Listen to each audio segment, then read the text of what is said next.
because the Romans ate dormice, which personally, I mean, unless Roman dormice are a lot bigger than the ones we have around here, there's not much on the dormouse, but you know.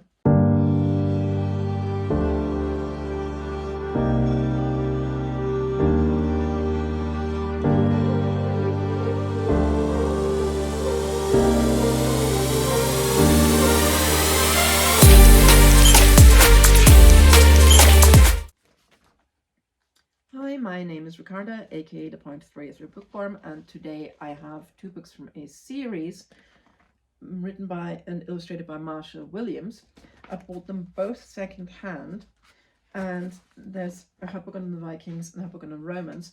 She has a number of other books about other ancient cultures, but also about certain writers. So she has Oliver Twist here, and just other sort of stories and story collections. She has a lot of Bible stories, but I'm only talking about her history introductions because I found them very useful, because I started teaching my kids sort of general knowledge topics when my son was 5, and we have a different topic each month. And last year we did the Vikings in February because we went to Iceland, and then in April we did the Romans, and we used these books for that. Now, the way they're set up, the illustrations are very lovely, they're very fun. You always have a character who appears in the margins of the stories. You have, just the general topics, and you have very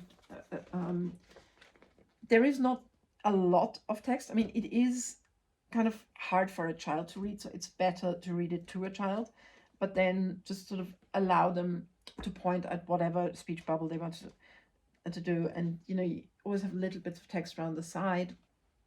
So it in the one about the Vikings, you have the recurring character of Loki, and here in the Romans one, it's a dormouse, because the Romans ate dormice, which personally, I mean, unless Roman dormice are a lot bigger than the ones we have around here,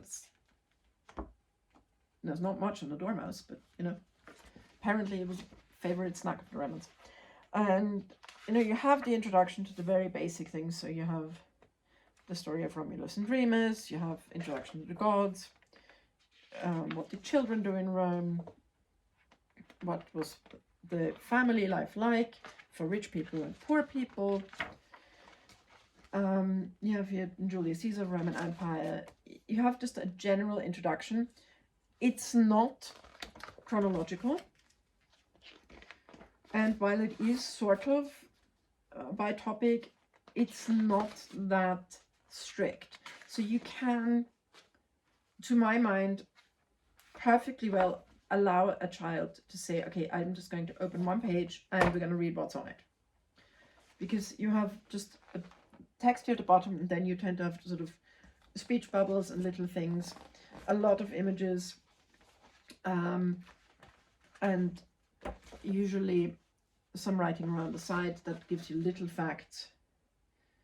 So, for instance, you have gladiators, and you have the small fact here, the arena sound was only changed once a month. Okay, cool, good to know.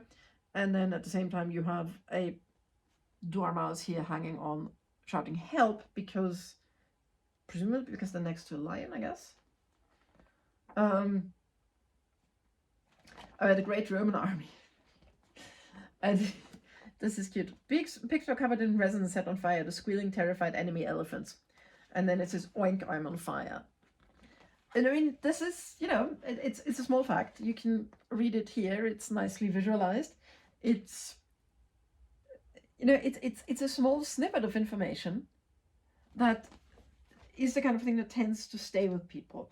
And I really like the illustration style. I think it's really nice. There are little snippets of information, and if you just go with, just essentially just reading the bits that are written nicely and arranged in order, then you'll get the information just nicely, tidily. But children, and me too, really enjoy the little snippets of information, and that's the kind of thing that they tend to, at least my kids tend to remember.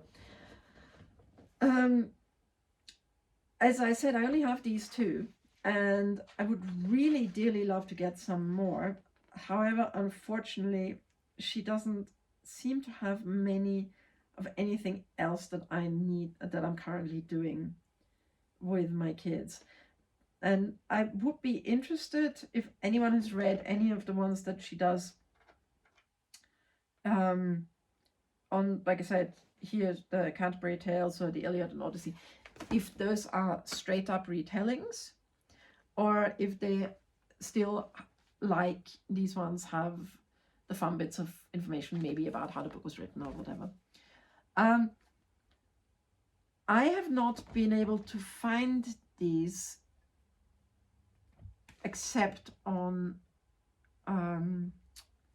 secondhand bookshop websites, but I absolutely recommend them if you have, like I do, just young kids and you're trying to do very low pressure introduction to topics.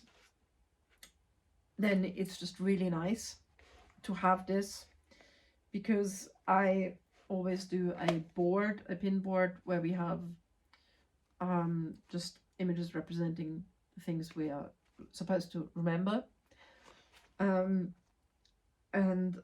the kids then sometimes get very bored of saying, oh, do we have to talk about the board again? I was like, yeah, because I'm trying to just, we watched a YouTube video, we read this, we read that, and now we're just, saying, okay, and when we look at this picture, this is what we remember. But these books, I mean, you can look at them a lot and always just find new things. They're just very rich, visually very rich. There are some wonderful jokes. There's some wonderful little Latin jokes, which I'm not even positive if they're really translated anywhere.